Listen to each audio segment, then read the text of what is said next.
addiction is a disease because it changes an organ. Like, it impacts an organ in your body. Like, there's 3 aspects of disease that make something a disease.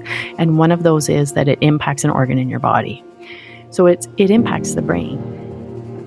This substance becomes the priority of the person. That's a literal thing. It's called salience. So the brain attaches salience to this substance, which really just shifts it. Like, if you have, the top 5 things you need to stay alive and well, it becomes number 1. So it literally, someone will pick that substance over a glass of water.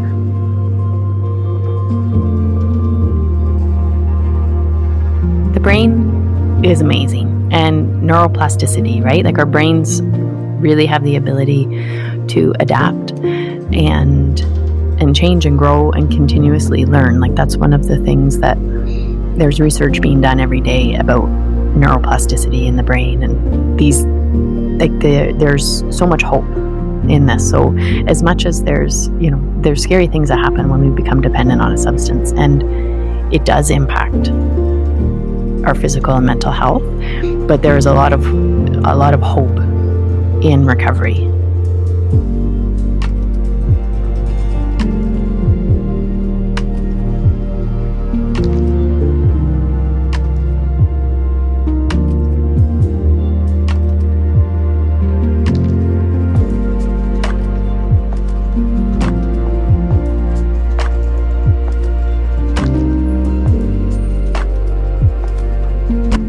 I just remember some of the camper's statements, and he said, it's day 4 and I haven't used and I feel so good. And he said, I've never experienced this before.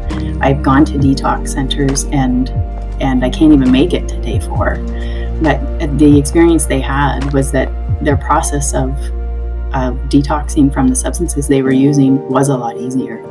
And they attributed that to being together as a group, to being around the fire every day, to having circles, to being able to laugh through that difficult process, having the connection to Anishinaabe, having that time listening to stories in the language and laughing and working together.